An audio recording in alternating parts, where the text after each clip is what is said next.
mbe Allah ta'ala tanu ala ye si janya fonye o duruna ye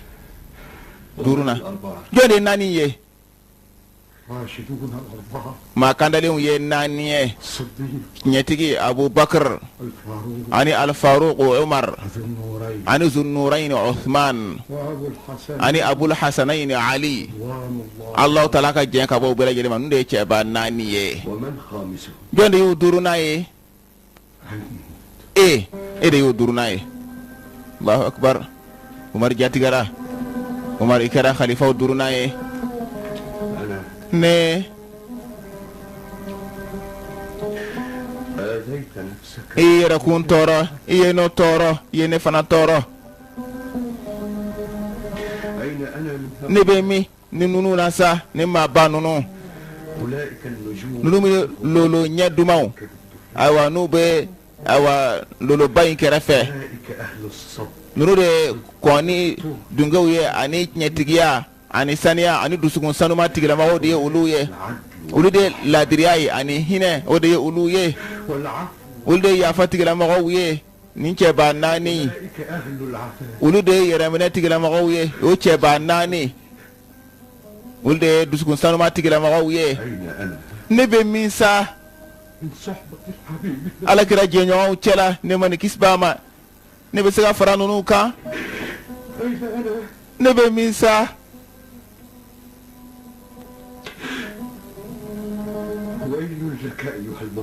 بنبي من لجربرا إن لم يغفر لك ربك نيتي على ما يا فايما وتسعك رحمته ناك هنا ما يروى إيه الله أكبر يا فاي عمر إدي خليفة كان لهم دورنا إدي كوي عمر بن عبد العزيز بي الله تعالى تنو نبلولا فني لا درياي أبتاما سينفلاكا رحم الله جدك عمر على كهنا إموكلا عمر بن الخطاب إمي النور يكبو عمر كان لا دريالا أيوة جيتك دبيو إيريو جايا جيتك تك كبو الله تعالى كهنا لا ما دام ني الله تعالى كتابو تولندو أني الله تعالى كدين نوبي ناكرا دلوي نابني مانتوي بلاسرا nabe labeni ke ala mawami nabe kortali ke kabwama tonyali dibila ani karabali jashire ya mawami bo korota ni ladriya noroye ani hine bunya ani kenya nyoya inafo nyona ala batula min bale be jena manyuma Umar Allahu akbar aforaye ala kiraka خليفة كانداليون أكان نوربلا كانداليون دورنا وي كوي عمر أفرموسو فنافله عبد الملك عمر دينغ أدين يوما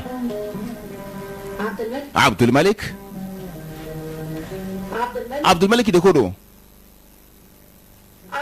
عبد الملك دكودو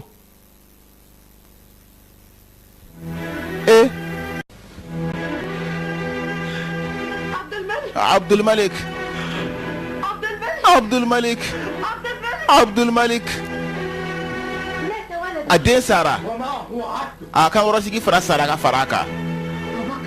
أتويا علي دي أني إدين أيوة بناك توبي أتويا ولو دي من أتا سنغفوكو وكما من فاتورة لفرا من أتا برتقونانا من أتا نيني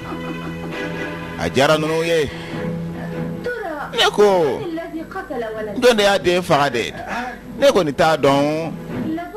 iba soro hajaji la ka muso indo hajaji la ka muso in wala de me nyondo Omar Dengue Abdul Malik Fatura uye poson de dama ko Omar bina o ke ka goro sigie Omar ma fo denyere ta fe nga adama den jugu kembe ka fo ko Omar bina o ke ka goro sigie uye poson dama abena ala kala tigema suma o nana assalamu alaikum wa alaikum assalam wa rahmatullahi wa barakatuh.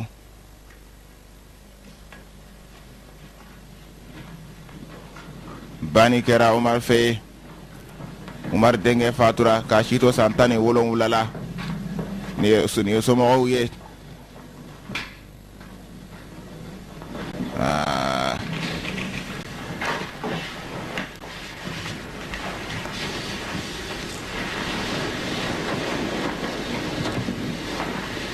kuku sigi Rajabun haywa isigi ألهمك الله الصبر يا أمير. alaka sabari dima ya mono nyama masikana sanga fokene ne denga kola كلنا أموات ambe sude unde وما نحن إلا فروع أصول ye awa yiri dore bolo ye olu sara awa ni lasili tara bolo fara fanatina to inde وإن غدا sini ما هو فيه abena de femi be sinina ano bena وأين يهرب من يمشي mo boli chugodi طالبه mo mi bala ki nyini ibo tegede kono ibo boli chugodi ولا أقوى من الطالب min bi nyini fanga dambere bola emi nyinen do ila fuden do setiye أردنا أن نواسي ayala nyini kana idusuda ere an dusuda kan waju ya momunu nyama raja اكتب إلى سائر asebe الولايات katanga marayoro bela jelena لا يأتيني أحد من العامة معزيا mashi kana na kibna ne sangafo ni denka kola كالنوال ولاية gouverneur fana kana ka marayoro to kabna ne sangafo ولا يكتبن إلي hala kana pataki yere sebe ukatote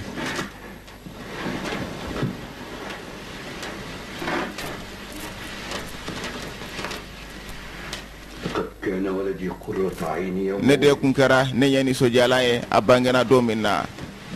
وقرة عيني يوم كبر aywa ne yani sojala kundo akorbara domina عالم وفقه ay kalanke ay famu yalike وزهد abana jena اليوم bikoni هو أقر لعيني من ثقة ale nye sumale me bika lafiya kateme korolenka فهو في رحاب من هو abi أرحم masaka keneka masami alle be hine dani feuna والأم kateme faere ani baka فسبحان الذي خلقه sayawi masaye masami yada واختاره إلى جواره aya suganti kata akirefe sayawi alay أعزه من جوار o yesi yoroba isa alaw tala kirefe وما أطيبها من دار o yeso sanuma isa no lahara soye ليس فيها طمع natate ولا تحاسد hasiriyate ولا غل konnanjugiyate ولا تكالب على شيء aywa ka nyo sama sama feno fe ofanate لعل الله أن يرحمنا la alaw tala bina hine auna ويأخذنا إلى جواره abe amune kata kirefe أطال الله عمرك يا ala ka ishi kuntala jaya ya mumunu nyama ala ki me ankoro ki ishi kuntala jaya دعاء ni duawude يقدم ولا ate fin blanye ate fin yakaruya Umar denge fatura ka shito santa ani wolon wulala Umar den fatura Allahu akbar هات ما عندك من أخبار الناس jumade be yoro mago ka kibariyala nanaye mago ka kibariyala jumade be كتاب من عام nimba takiye aywa يطلب الإذن بشراء ورق aywa yaman gouverneur ka fe ka papier sa ka ke pataki sebenaye ka bina papier sa يكتب سطرين abe terefla sebeni papier bilibili bayina ويريد أن abe tla ka fo ka bita papier wera santuguni اكتب إليه afoye asebe ka afoye أن يوجز في كلام akaka kumanga okuntala surunya حتى لا يهدر أموالا akana silama ukanna foro nye واكتب بذلك لكل ni nyona sebe ka tanga gouverneur bela gelema كتاب من ne bataki ye العراق. ni bora irago gouverneur fe aba fo أهل الذمة لم lahidu dunkew يعلموا بإسقاط o kelen ka do ka fo jizya ni mama ni islamera be bika boyka إلى الإسلام. ubika nyonyo ni kata islamaya ma خراج نقص otmana sorota na foro sorota na sira ko sebe sabula ubi bala ka islamaya asebe ka faye فهمت كتاب ne ka bataki famu ووالله nyankali alala لوددت wallahi nyakano ma o bela gelen ka islamaya ولو عملت hal n'a sɔrɔ ne bɛ baara kɛ ne ani e ani gouverneur bɛɛ lajɛlen فلاحين hal n'an bɛ taa kɛ sɛnɛkɛlaw de ka taa ci kɛ bɛɛ ka silamɛya hali ni fɛn ma sɔrɔ o de ka d'an ye bɛɛ ka silamɛya. وعامل مصر يسأل misira gouverneur a bɛ ka ɲininkali kɛ ko a bɛ sɔnni kɛ cogo di يأتيه من لا mɔgɔw bɛ n'a ma a tɛ mɔgɔ min dɔn يحتاج a t'a dɔn mɔgɔtigi dɔ wala mɔgɔtigi tɛ a t'a dɔn a b'u mɔgɔ sɔn cogo min na k'i k'a bilasira o la ko a bɛ sɔnni kɛ cogo di misira kɔnɔna na misira gouverneur ko ten Allahu akbar bataku b'a la ka na اكتب إليه a sɛbɛn i k'a fɔ a ye أن يخرج بالأموال a ka bɔ ni nafolo ye ka taa nili badawolo kan ويعطي كل من يمد maa ma y'a bolo sama ka taa ma a ka bɛɛ lajɛlen sɔn ثم o kɔfɛ يبحث عنه a k'o tigi yɔrɔ ɲini ويعرف أين يسكن a k'a dɔn a tigi bɛ yɔrɔ min na فإن كان عاجزا n'a sɔrɔ maa dɛsɛlen don walama fɛn t'a bolo wala baarakɛla don a ka baara t'a wasa فليعطهم ما يكفي a k'u sɔn fɛn mun b'o wasa دون سؤال k'a sɔrɔ ayiwa u m'a ɲini yɛrɛ a yɛrɛ k'a d'u ma k'a sɔrɔ u m'a ɲini. وكتاب من عامل خناصرة Khurasan ayiwa Khunasira gouverneur a bɛ ka jɛ ɲini k'a bɛna karanga jɔ Khunasira kɛrɛfɛ mun kɔsɔn ka kori ka siraw fana dilan Khunasira Umaru tun bɛ yɔrɔ min na fɔlɔ a ka ɲɛmaya daminɛ yɔrɔ min na k'a bɛna karanga jɔ ka dugu kori ka siraw labɛn إليه a sɛbɛn i k'a fɔ Khunasira ɲɛmaa ye حصنها karanga don dugu in na ni ladiriya de ye وطهر i سبلها ka o siraw i k'a saniya ka bɔ tɔɲɔli ma فذلك أعدل لها o de ladiralen bɛ dugu in ye dugu mɔgɔ bɛ o de la o de bɛ dugu in to fana. Shuaibu ne ko من الذي قتل jɔn de ye a den in faga de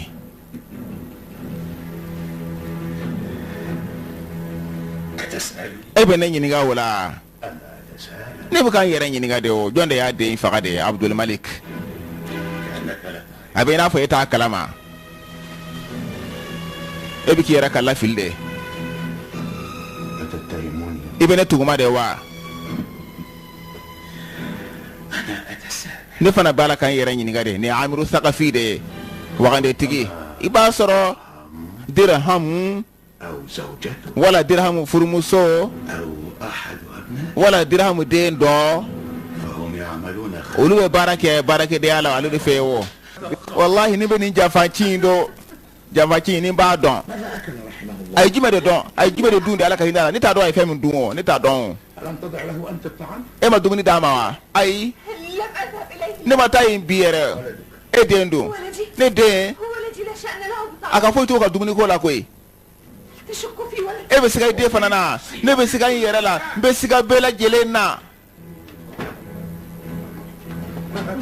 ni den بقاؤك هنا e y'o tɛ yan mun na diramu den de nin ye مولاي n bɛ ka makɛ yɛrɛ nali ma kɔnɔ هنا يا سيدي ne bɛ ba kɔnɔ yan ماذا أكلت اليوم؟ e ye jumɛn dun bi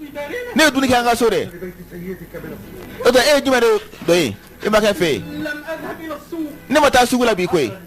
jɔn de nana ka na bɔ a ye بارك مولاي jɔn de nana kunbɛ ɲɔgɔn ya بعض أهلهم o ka so dunke dɔw e b'u dɔn wa ayi ne t'u dɔn o الآن هيا إلى taa ka bɔ yan taa ka bɔ yan nin ye dirhamu den de ye dirhamu den muzahim ani waddah وهو في خدمة السيد a bɛ yan baara la kabini kuma jumɛn dirhamu den de don ne hakili la a bɛ fagalikɛla in dɔn المراقبة fo an k'a jateminɛ de نراقب من an bɛ jɔn jateminɛ هذا الفتى nin kamalennin walama fa wala ba walama jɔn de المعدولين wala gouverneur minnu wulila wala mu halabu dɛmɛ ɲɔgɔnw wala minnu b'a la ka na taa khalifaya la wala sangaso in baara la تكالب الخطوة juguw bɛɛ lajɛlen fara ɲɔgɔn kan ani janfaciw mun minnu ɲɛma kɛrɛfɛ koyi u farala ɲɔgɔn kan koyi fan bɛɛ lajɛlen fɛ janfaciw Abdul Malik fatura k'a si to san 17 la السلام عليكم ورحمة الله assalamu alaikum wa rahmatullah assalamu alaikum wa rahmatullah عشاء في أبعث. i ka surafana filɛ nin ye Abdul Malik fa كل هذا nin bɛɛ ye jumɛn ye خبز وبلح tagula ani tamaro ani nɔnɔ ani di من أين لك هذا العسل؟ e ye nin di in bɔ min أنت تحب العسل. di ka di e ye o ne tun b'a fɛ ka fɔlɔ a bɔra min e ye di in bɔ min أرسله إلينا عاملك على i ka baarakɛden ye hemso ale de y'a bila ka na i ka gouverneur de y'a bila ka na ارفعي هذا الطعام nin dumuni in ta ka bɔ yan وأعطيه للخادم taa a di baarakɛla ma a ka taa n'a ye kɛnɛ ma ويعطيه لأحد a k'a الفقراء di fantan dɔw ma ani misikina dɔw ma i y'a Umar hinɛ i yɛrɛ kun na sa لم يعد في هذا البلد dugu yɛrɛ bɛ kɔnɔ delikɛla tɛ yan koyi n'o bɛ taa da gosi walima mɔgɔ bɛ t'i jɔ sirada la koyi o tɛ yen koyi delikɛla tɛ yen bilen koyi alhamdulillah tanu bɛ ala ye ne balola fo ne ka nin kuma in mɛn n'a kɛra tiɲɛ ye kɔni ولسوف أعزل ذلك الوالي o gouverneur munafiki n bɛna wuli يستخدم دوابا min b'a la ka ayiwa foroba poste kɛ ayiwa kana surafɛn di ne ma ayi surafɛn tɛ koyi إنها هدية nin ye cadeau de ye sa n'a y'o d'i ma koyi هدية لا ترد cadeau maa o t'o lasigi ولا koyi يؤخذ من يهديها maa o mana cadeau d'i ma i b'o tigi fo k'o barikada de koyi الهدية بين الناس cadeau maaw ni ɲɔgɔn cɛ ani balimasurunw ni ɲɔgɔn cɛ ani teriw ni ɲɔgɔn cɛ لكن لي أنا nka ne أحد ne ka gouverneur dɔ ka fɛn dɔ kana di ne ma o ye surafɛn de ye surafɛn de don ayiwa dirham nin ye baitul mali ye allahu akbar baitul mali filɛ nafolo a fara fa dɛsɛra ka datugu allahu akbar nafolo cayara baitul mali a falen do mumunu ɲɛma dɔrɔmɛ kelen tɛ ale yɛrɛ bolo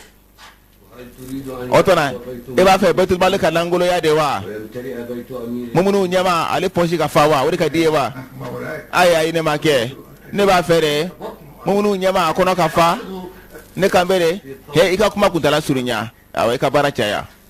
i ka kuma kuntala surunya أرني ماذا في سجل ala ye fɛn b'i ka gafe kɔnɔ أي سجل gafe jumɛn الخراج wari minnu donna wa wala mɔgɔ minnu bɛ yen dɛ ne kan bɛ sarakatu de ma sarakatu gafe de ko don a sarakati gafe a lajɛ sarakati minnu dira ka bɔ baitul mali la لم يخرج من بيت fɛn ma bɔ baitul mali la kalo tɛmɛnen in na fo dirhamu 1000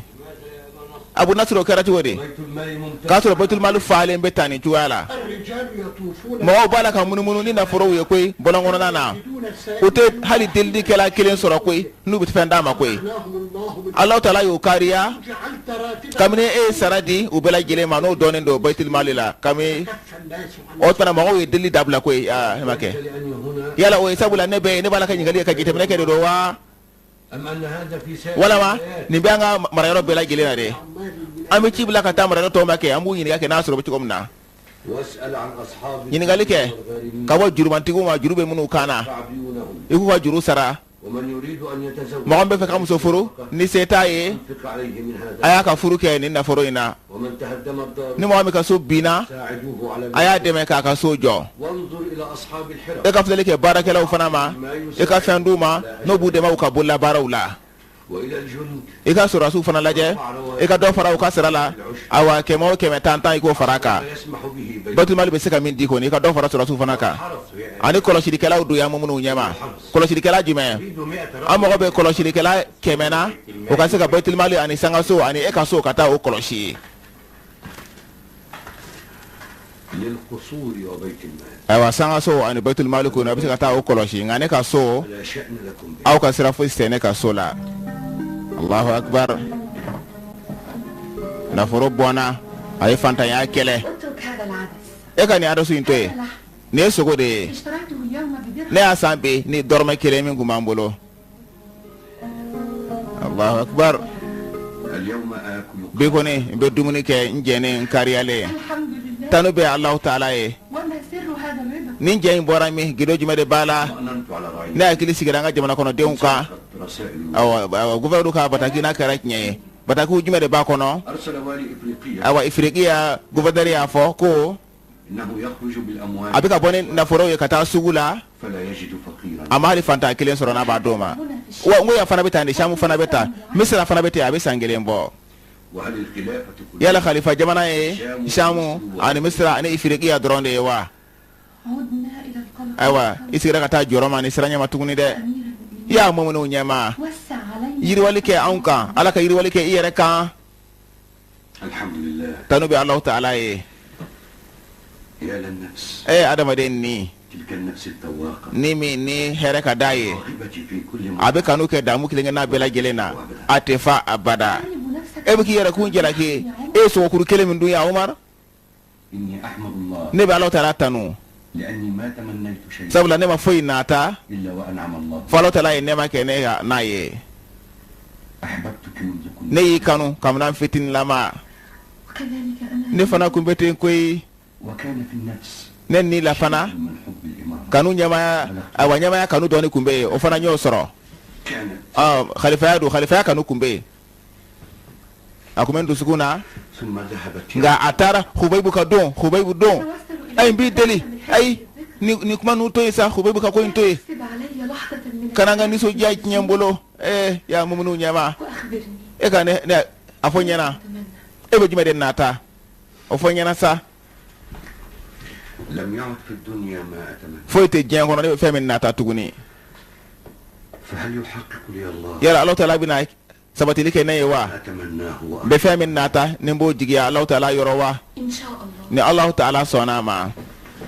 فما رأينا منك ama foye ela mashima fenye ela إلا كل عمل fo يقدم bara o bara الجنة no bi sunya kata aljina mani Allah taala sona ma ya Abdul Malik aywa fa ani Abdul Malik burange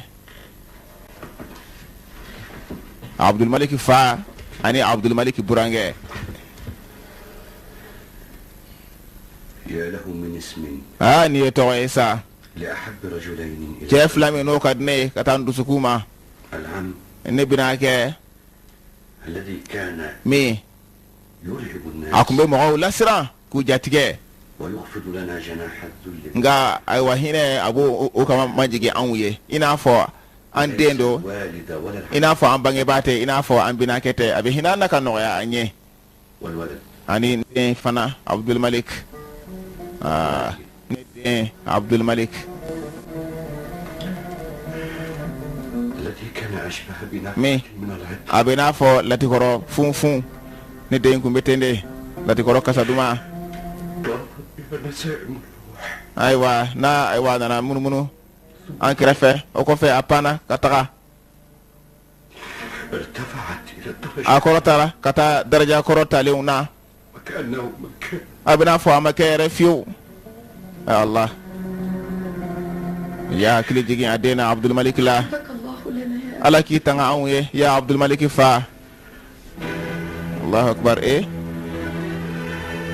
mar bika kono minere الدنيا لم تكن abina fo nyere ma ke fiu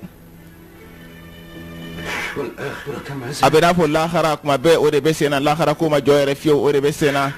وما هو كائن Allah ماذا بك يا عمر؟ mumbila Umar mumbila ne de mangene mun wala يشكو من بطن abika dafa kasi ko kono ba dimi akono ne de ولدي ne de Umar ولدي ne de ترى ماذا أصاب؟ mun ne ya soro هل خاونت jamfanchu العرش؟ masaya sezi khalifa ya kunta كفاكم يا بني marwan dew aw wasara كان أحدكم na soro aw dola kele ninke alo tare tajuru sara masaye منتقم إن ale be tajuru sara ke na soro ma do de isoro ni juguma ye Umar mangene bismillahir rahmanir rahim قل لن يصيب afo fo itan soro إلا ما كتب fo na Allah ta'ala ye fami sebe anwiye صدق الله العظيم Allah ta'ala ye nya fo mi ye masabaye na sara ni banaina bi faga an baw be faga awo ayo muke ibe tuguma ya fa wa bi tuguma on inini amana delan de kama ay ala faga muna abira fo safa na be awa saba gemba ka faga tugumna سأقطع رأسك mbaw kungulu tige na sara ne na جنة حبيب ni ne kanu ba sara ani ne matigi ke ani muhammed ka bori ni ma bela gilen ye بسم الله الرحمن bismillahir rahmanir rahim Umar mangene abika kono mine داء bana caman be لا شفاء له furatala funa kɛra saya de ye dɛ في عمرك بقية halisa i si tɔ bɛ sa ومن يدريك jɔn de b'a dɔn e b'a dɔn wa e ye jumɛn de dun مما رزقنا ne ye fɛn de dun Alahu taala ye garisɛgɛ fɛn min na kabini ka fɛn sanuma la أفسد الطيب ayiwa i ka fɛn sanuma in dɔw y'a tiɲɛ dɛ شعرت بهذا n sɔmina o la o y'a sɔrɔ n b'a la ka dumuni kɛ طبيبك في بلاد الروم i ka dɔgɔtɔrɔ o bɛ rumu ka jamana kan de mɔgɔ min bɛ nin furakɛ bɛ fo rumu ka jamana kan ayi ne ka dɔgɔtɔrɔ bɛ yan ne bɛ yɔrɔ yɔrɔ n ka dɔgɔtɔrɔ faralen bɛ n kan أرسل من يأتي به e ka ci bila ayiwa mɔgɔ min bɛ se ka na ni dɔgɔtɔrɔ in ye dɛ ka bɔ rumu jamana kan dɛ ayiwa ko muzahim ka taa o la dɛ Umar Allahu akbar ala kira ka hijira san kɛmɛ ani san kelen rajaba kalo رجل الصالح ضريب mɔgɔ ɲuman in a man kɛnɛ ويقول انه سكر السوء o bɛ k'a fɔ de ko pɔsɔni de dira a ma dɛ ko pɔsɔni dira a ma انه مقتول ne kun b'a dɔn u b'a faga o siga si t'a la هذا cɛ a kɛra cogo di e y'a to cogo di ريح الفراش a dalen bɛ dilan kan a bɛ ka ɲɛsin saya ma dɛ kira ka hijira san kɛmɛ ani san kelen rajaba kalo san kɛmɛ ani san kelen وقته لم يمت بعد n'i taara sɔrɔ a ma sa fɔlɔ السلام i k'a ka foli si a ma أخبره أنه قد i k'a fɔ a ye والرحمة ayiwa a ka hinɛ a n'a ka suluhu a y'an ka dusukunw dayɛlɛ بلادنا hali n'a m'an ka duguw minɛ a y'an dusukunw dayɛlɛ ولولا أنه أمر الجيوش n'a kun bɛ yamaruya kɛ ko a hakili bolo ko k'u lasegin هلكت نفوس ni dɔw kun bɛ halaki تلهج ni minnu n'u b'u kan kɔrɔta k'a tanu bi k'a ko ɲuman dɔn لو أعلم أني سأدركه ni kun b'a dɔn k'a fɔ n bɛ ku ala ye وأن طبيبنا k'a fɔ an ka dɔgɔtɔrɔ de bɛ se k'a kisi ka bɔ nin na رحلت إليه ne yɛrɛ kun bɛ taa fɛ ni yɛrɛ ye أحمل إليه محبة آلاف maa waa caman o kanu n bɛ o ta ka taa ma سائر أنحاء ne ka anbaraturiya fan bɛɛ lajɛlen maa waa yirika caman de b'a kanu ينسى أحد an si tɛ ɲinɛ a kɔ fiyewu لن ينسى أحد ذلك الرجل maa si tɛ ɲinɛ nin maa ɲuman in kɔ الذي عفى عنا min yafara anw ma وأكد لنا أن دينك a y'a yira anw na k'a fɔ aw ka diinɛ دين التسامح o de ye hagoto diinɛ ye ani kanu diinɛ ye a y'o de yira an na umaru bɔn abdulaziz taa ka fara a kan أحمل كل طبيب a ye dɔgɔtɔrɔw bɛɛ lajɛlen ta n'o bɛ se ka taa nin maa ɲuman in furakɛ a ye taa ni dɔgɔtɔrɔ bɛɛ ye ابن عبد العزيز umaru bɔn abdulaziz ala kira ka hijira san kɛmɛ ani san kelen rajaba kalo سيدي i y'a ne ma kɛ i y'a n kuntigi i y'a ne kanubaga شفاك الله ala tala k'i kɛnɛya k'i lafiya ala ka ne bana i nɔ na هذا يوم bi ye don de ye لا يغني فيه أحد maa si tɛ kariya kɛ o la ka bɔ maa kelen si ma fosi la فداك نفسي يا عز ne n'i ka ye kuma bɔ ya mɔgɔw la maa ba ne yɔrɔ hijira san kɛmɛ ani san kelen كيف حال أولادك e وامرأتك denw bɛ cogo di ani muso i y'a dɔrɔmɛw fa أولادي ne denw أظن أن e hakili la ne denw dɔ de ye nin kɛ wa i y'a ma kɛ لا تسئ الظن ayi kana bisikiya juguya ko ye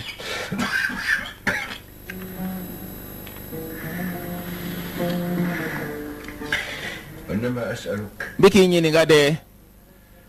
كيف حالهم u ka lahalaya bɛna kɛ cogo di وحال الناس ani mɔgɔw ka lahalaya ne taalen kɔfɛ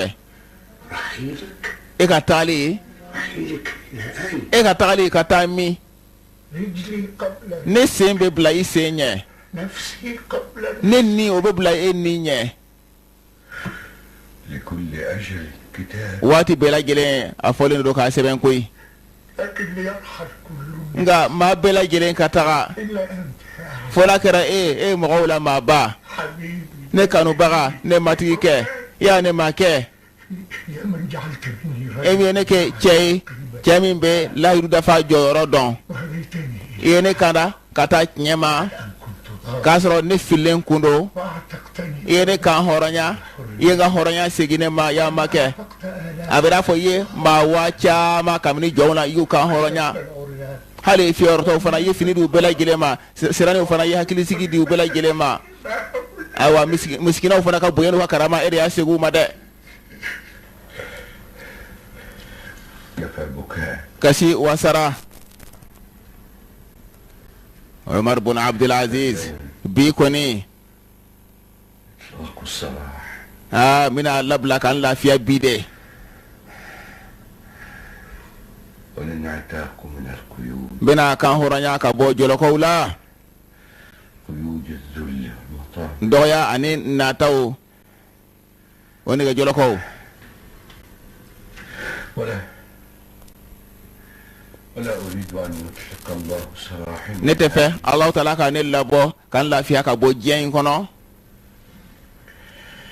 وفيها سجين واحد k'a sɔrɔ hali kasoladen kelen bɛ n ka jamana kɔnɔ يا أبا نصر ya nasuru fa لبيك n'i laminɛ ya muminiw ɲɛma لم أقل لكم ne m'a f'i ɲɛna wa إن التلبية كافو لبيك لا لله. وبفو الله تعالى كلي بدي اذهب تا إلى السجين الوحيد anga kasula de kele min tora noye muhallab de yazid budil muhallab ta no fe noye muhallab de وأطلق سراحه. ta ikata labla ta bo kasula ikabla فإني ne أخشى أن يقتله ne besira yazid ibn abdul malik kanana afaga إن تولى الخلافة. na khalifa yata kanana afaga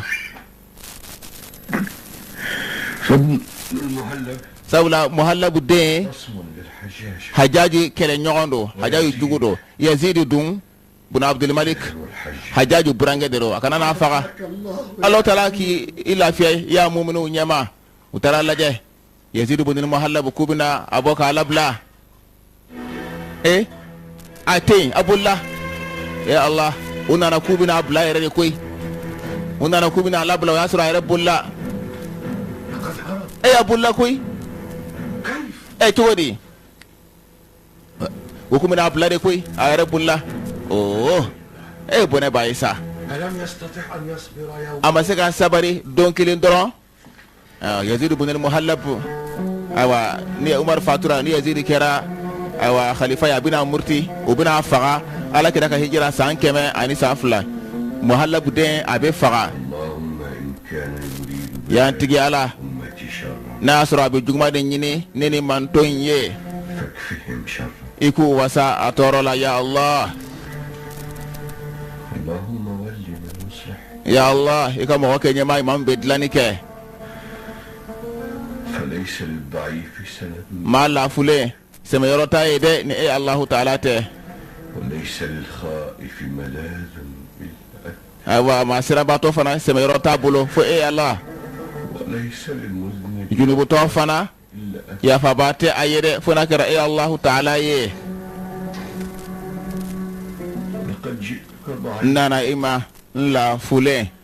خائفا nye siranye baye مذنبا nye junubu to ye allah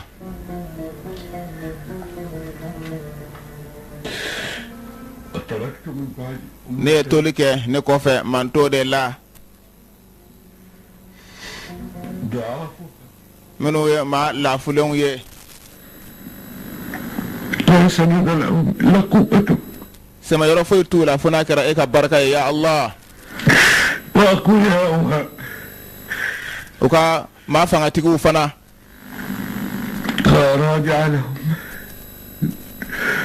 إلا عقابك fo te saka ulu fana se ko fo nakara e ka nyangini ye لا تبكي يا أبا عبد الملك. abdul malik fa kana kashi إنه بكاء اللقاء ne ye kumbe nyoni awa kashire koy kumbele kashire do bismillah noro daraka de bismillah tare مرحبا bismillah تلك الوجوه التي تتراءى لي nyeda munu bala ka bange ne ay bismillah nyeda nyumawnu nana bange ay de ليست وجوه إنس ولا adama de nyedawte jina nyedawte allahu akbar مرحبا bismillah بوجوه ne nyedaw ye nyeda che nyumaw aw bismillah أكاد أعرفها بسيما benyini ka don naka tamashen ye umar saya kumala allah taala ye nyeda che nyumaw blaka na kumbe umar nyeda che nyumaw nana bange aye بالجهل bismillah ne moke الذي رأيته بك moke mi ni nyaye ndu sukuna bismillah ورأيته في نفسي nyaye nyere kuna bismillah ورأيت نفسي ne yere kun ye akata bolola bismillah moke هذا ne fleni ye أفتح بيدي me bolo dayele لتأخذني بين يدي ngoto ikamne katani awa ikoro ye يا جدي ya ne moke bismillah يا عمر ya umar ya khattab de زعموا أني أشبهك uyafo konene e bolendo كذبوا u ye kalon tigɛ فمن أنا ne ye jɔn ye sa حتى أشهد fo ne ka taa bɔ e fɛ ne bɛ se ka bɔ e fɛ cogo di sa ya ne mɔkɛ Umar ibn al-Khattab ne filɛ nin ye قادم إليه ne bɛ ka na i nɔfɛ koyi n mɔkɛ Rajaba kalo tile 25 يدل على ne de ye taamasiyɛn tigi ye dɛ ne tɛ da la ne kɔni ye taamasiyɛn tigi ye والجرح في القلب nka ayiwa jogini kɔni o bɛ n dusukun na وتراني e ɲɛ bɛ ne la wa قد ملأت الدنيا عدلا yala ne ye diɲɛ fa ladiriya la wa بعد ملئت جورا diɲɛ falen kɔfɛ tɔɲɔli la yala n y'a fa ladiriya la wa فمن walama ne de كنت أكثر الناس من walama ne de ka tɔɲɔli cayara ni maa bɛɛ lajɛlen ye Rajaba kalo tile 25 Rajaba kalo tile 25 san 100 ani san 1 يهدي ربي surunadoni ba bɛ ne ye wa Allahu taala ɲɛkun tile la wa Umar a si bɛ san 39 na san 39 a b'o la ممن بشرهم ne bɛ min والموت mɔgɔw la hinɛ masa ani yafa masa ye maa minnu la nisɔndiya بقوله n'a ka kumakan ye Umar bin Abdul Aziz san 39 تلك الدار الآخرة o lahara so min filɛ nin ye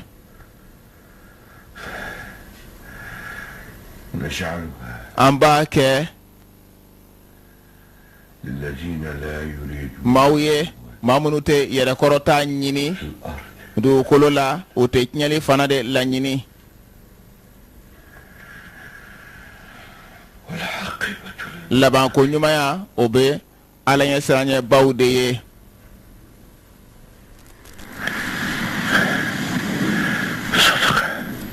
a tiɲɛtigiyara Allahu taala ye tiɲɛ fɔ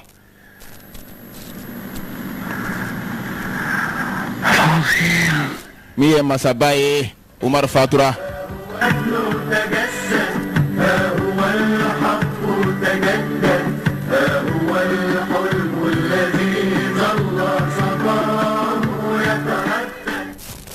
an balima lajɛlikɛlaw filimu yi a banna nin yɔrɔ la nin y'a laban ye ayiwa an y'a ye ɲɔgɔn fɛ Umar bin Abdul Aziz san 39 a y'o de balo dugukolo in kan a fatura ka bɛn Rajaba kalo o tile 25 ma Alakira ka hijira san 100 ani san 1 a ye waati min kɛ khalifaya la san 2 ani kalo 5 ani tile 4 nga Allahu taala ye baraka do nin san 2 ani ni kalo 5 ni tile 4 na ko kɛra ala ko min ɲɔgɔnna ma kɛ san caman kɔnɔ Umar bin Abdul Aziz ale de ye u ka khalifa segina ye Umar bin Abdul Aziz a fatulen kɔfɛ Yazid bin Abdul Malik ale de kɛra khalifa ye ale ye san 4 ani kalo 1 a y'o de kɛ khalifaya la a bɛ fatu don min na a si kun bɛ san 30 ani san 8 na Yazidu tɛmɛnen kɔfɛ Hisham bin Abdul Malik ale kɛra khalifa ye ale de mɛnna ale de ye san 10 ani 9 ani kalo 6 ani tile 11 a y'o kɛ khalifaya la ayiwa waati jan kɔnɔna na Alakira ka hijira san 100 ani san 20 ani 6 o kɔnɔna na an b'a ye k'a fɔ Yazid bin Walid bin Abdul Malik Walid den n'o ye ayiwa duniya den Allahu taala bɛ ala tigɛ a bɛ kɛ khalifa ye nga a tɛmɛ ale bɛ kalo 5 ani tile 22 a b'o de kɛ khalifaya la an balimaw Umar tɛmɛnen kɔfɛ Umar fatilen kɔfɛ ni san 31 Umayyata denw ka fanga a bɛ bin o kɔrɔ ye Alakira ka hijira san 100 ani san 32 Umayyata denw ka fanga o bɛ bin fanga bɛ yɛlɛma ka taa Abbas mɔdenw ka taa olu de ma an balimaw an b'a ɲini Ala taala fɛ Ala k'an bɛn sababa ma Ala k'an fara maa ɲumanw kan Ala ka hinɛ an na ka yafa an ma k'an fara maa ɲumanw kan diɲɛ na ani lahara aw badenkɛ Sidi Ture ale de y'a da aw tulo kan bamanankan na Ala k'an bɛn sababa ma Ala ka hinɛ an na ka yafa an ma k'an fara a ka maa ɲumanw kan diɲɛ na ani lahara assalamu alaikum wa rahmatullahi wa barakatuhu